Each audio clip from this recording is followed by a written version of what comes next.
Gimana kabarnya? Kali ini sepenggal kata kita akan bahas film berjudul Hidden Face dari Korea Selatan. Menunjukkan kehidupan manusia yang selalu pakai topeng untuk menutupi kebusukan yang ada, tapi sayangnya hubungan sesama manusia bisa berantakan jika tidak menunjukkan sisi asli diri, terutama dalam berpasangan. Bikin mata yang lihat ikut serta gemas untuk nontonnya, rumitnya hidup jelas semakin terasa karena tingkah diri yang ingin selalu menang dan terpandang. Oke, nggak usah lama-lama, mari kita gaskan. 연습 때 그 친구? 에이, 그래도 지휘자님 반응이 어떤가? 네가 보고 있다는 거 다 알면서도 하지 마요.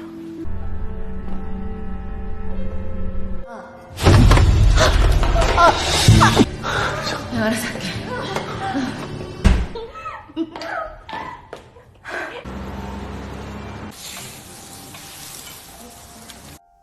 Mengucap salam perpisahan lewat sebuah video, Sooyeon selaku tunangan Songjin ngerasa dirinya nggak dihargai dan memilih pergi tanpa berpamitan secara langsung. Dalam video, Sooyeon bilang kalau ia sangat mencintai Songjin. Hari berikutnya, latihan musik dilakukan yang dipadu langsung sama Songjin. Kemahiran Songjin ini cukup diakui banyak orang. Cuma sayangnya, Songjin bukan orang yang mudah untuk membuka diri. Karena Sooyeon menghilang, atasan Songjin cukup kesal dan minta pengganti pemain selo dalam waktu dekat. Gak lama menghampiri wanita yang melamar sebagai pemain selo, itu Miju. Dari flashdisk yang ada, alunan musik yang dimainkan Mijo, sekali mendengarnya, Songjin langsung kecanduan dari setiap not yang ada. Ia mulai mencari tahu tentang Miju dan menghampirinya, minta untuk bergabung dalam orkestra. Turut andil dalam latihan, Miju bisa mengikuti dari setiap not yang ada dan permainan semakin indah. Tapi setelah latihan, mobil Miju bermasalah, jadinya Songjin memberikan tumpangan. Dari sana mereka semakin dekat, menghabiskan malam bersama, makan berdua dengan syahdunya hujan. Cuma pas balik ke mobil, Songjin yang setengah mabuk membayangkan lekuk tubuh dari semua gerakan Mijo. Mereka lanjut minum dan menghabiskan waktu di rumah Songjin. Kesadaran yang semakin menghilang dan menurun, didukung dengan rintik hujan yang syahdu bikin mereka semakin memanas. Ya, selanjutnya tahu sendirilah ya. Oke, lanjut ke pagi harinya. Pesan masuk menyuarakan kalau Miju sangat menyesal semua itu dilakukan saat dirinya merasa nggak sadarkan diri. Dalam pesan juga, Miju ingin mengundurkan diri karena hal yang udah terjadi semalam. Songjin yang kepikiran akan hal itu langsung telepon Miju. Tanpa sepatah kata, alunan not yang diberikan mampu membawa mereka untuk bertemu lagi. Dan malam itu mereka melakukan hal yang sama, tapi kali ini secara sadar tanpa pengaruh alkohol. Cuma pas bebersih, Mijo teriak yang bikin Songjin mengeceknya. Cuma Mijo bilang kalau ia nggak apa-apa. Di bandara, Sooyeon minta untuk dibelikan kopi sebelum mereka pergi. Di sana juga ada Mijo dengan Sooyeon yang ketemu. Mereka seperti mengenal satu sama lain dan cukup dekat, membahas tentang keuntungan dan kesempatan yang ada di depan mata. Cuma waktu Songjin balik, Sooyeon pergi. Mendatangi rumah yang mereka beli, kebahagiaan itu dilanjut dengan adanya pesta bersama para pemain orkestra lain. Dari sana terlihat kalau Sooyeon lebih sosialita dan cukup mengabaikan Songjin sebagai tunangannya. Bahkan, sehabis acara rampung, gak ada obrolan yang mendalam di antara mereka. Dalam sebuah hubungan, Sooyeon ini cuma membicarakan tentang kesukaannya seperti berbicara satu arah. Nah, awalnya mereka ini bertemu karena dalam satu tempat yang sama. Songjin sebagai maestro dan Sooyeon sebagai pemain selo. Tapi waktu hubungan sudah serius, ada hal yang buat Sooyeon cemburu dan membicarakannya waktu makan. Dari sana hubungan serius itu semakin renggang dan terasa semakin hambar. ingatan akan sesuatu hal membawa Suyeon ketemu sama Miju. Dari sini kita tahu kalau Suyeon sama Miju punya hubungan terlarang yang udah berlangsung dari mereka sekolah. Epiknya lagi, di antara hubungan terlarang itu ada seorang guru yang terlibat di dalamnya. Dari obrolan itu, Suyeon mau mereka bekerja sama. Lanjut ke rumah Suyeon, di dalam sana Miju memberikan kunci dan mereka mulai membuka ruangan di balik rak buku. Layaknya ruangan tersembunyi, tempat itu mengingatkan mereka akan kenangan masa lalu waktu sekolah dulu. Di mana dalam hubungan terlarang, Suyeon menjadi pria dan Miju wanitanya. Hari itu juga, video rekaman Suyeon dibuat. Yap, betul, itu video yang ada di awal cerita. Lanjut ganti outer, Suyeon benar-benar masuk dan menutup pintu. Dan dari ruangan tersembunyi itu, Suyeon bisa lihat ke setiap sisi lewat cermin 2 arah. Tapi sialnya, di ruangan itu nggak ada sinyal. Dan pas lagi nikmatin sosis, Songjin pulang. Ia langsung lihat video itu. Menatap ekspresi yang ada dari Songjin, Mijo lihat ada penyesalan di muka Songjin. Cuma pas mau keluar, kunci nggak bisa dibuka. Bahkan coba berteriak dari bilik kaca, nggak kedengeran sama sekali. Tangannya malah terluka. Dan karena mulai kelaparan, Suyeon jadi makan bahan seadanya di sana. Ia mulai menjalani hari ala kadarnya sampai di satu titik wajah Mijo hadir.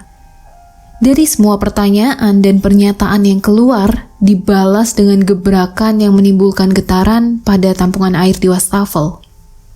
Suyeon mulai geram sama tingkah Miju yang menurutnya di luar kendali. Bahkan ia bisa melihat langsung kemesraan itu dari berbagai sisi dalam rumah. Tapi teriakan dan amarah dari bilik cermin gak akan terdengar. Dan ya udah, percuma aja.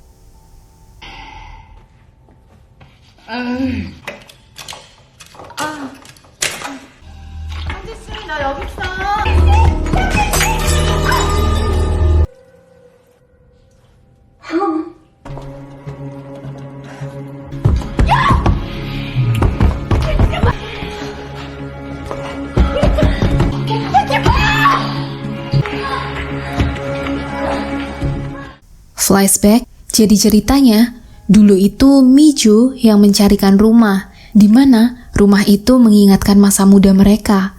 Tapi, waktu mau ngasih tahu ke Suyeon, yang didengar malah ia sudah tunangan.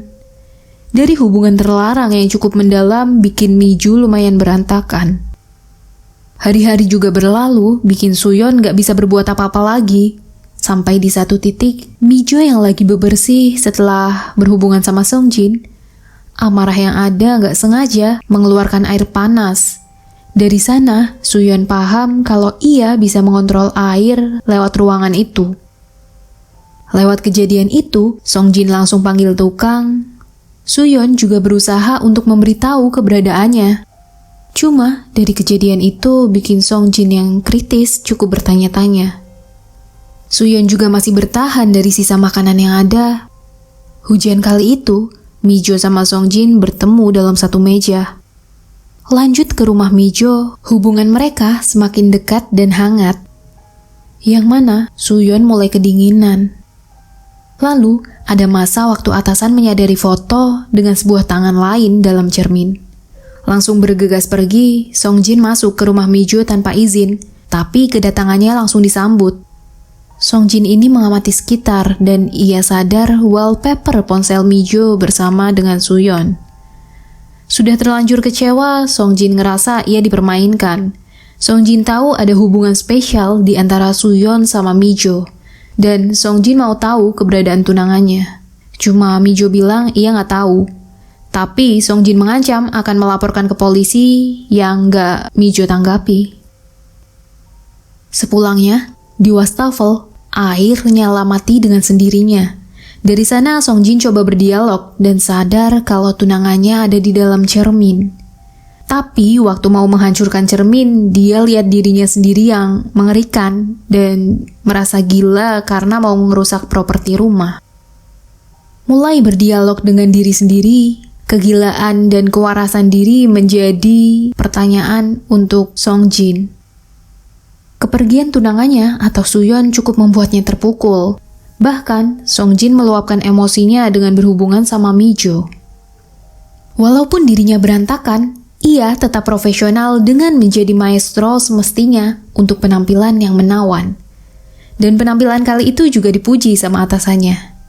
Tapi pas sampai rumah ada panggilan gak terjawab. Begitupun dengan pesan masuk di ponsel Mi-jo. Suyeon ngabarin kalau ia hampir mati. Akhirnya mereka bertemu. Song Jin mau Mi-jo menunjukkan tempat persembunyian itu. Awalnya gak mau, tapi akhirnya mengarahkan pada ruangan tersembunyi di kamar Song Jin. Dan ruangan itu cukup berantakan. Mereka lihat Suyeon udah terkapar. Tapi pas Mi-jo mendekat dan mengeceknya, Suyeon melakukan perlawanan. Mi-jo yang mau kabur jadi gak berdaya. Song Jin pilih menyelamatkan Suyeon yang merupakan tunangannya. Dengan keadaan lusuh, Song Jin masih bisa menerima semua kesalahan yang dipunya Suyeon. Dari cermin itu juga, Song Jin akan membalaskan semua dendamnya. Lalu ia mengajak wanita tua jalan-jalan. Yang sepertinya wanita tua itu adalah guru yang turut andil dalam hubungan kelam mereka di masa lalu. Kehidupan juga sudah kembali normal, cuma kecupan yang diberi sama Song Jin langsung dihapus waktu Suyeon udah sendirian. Nah, ini plot twist banget nih. Ternyata dalam ruangan tersembunyi itu dijadikan tempat untuk mereka bisa terus melanjutkan hubungan yang gak semestinya. Well, gimana film ini menurut kalian? Sampai jumpa di video berikutnya. Terima kasih sudah mampir. Bye-bye, salam sepenggal kata kita. Bye!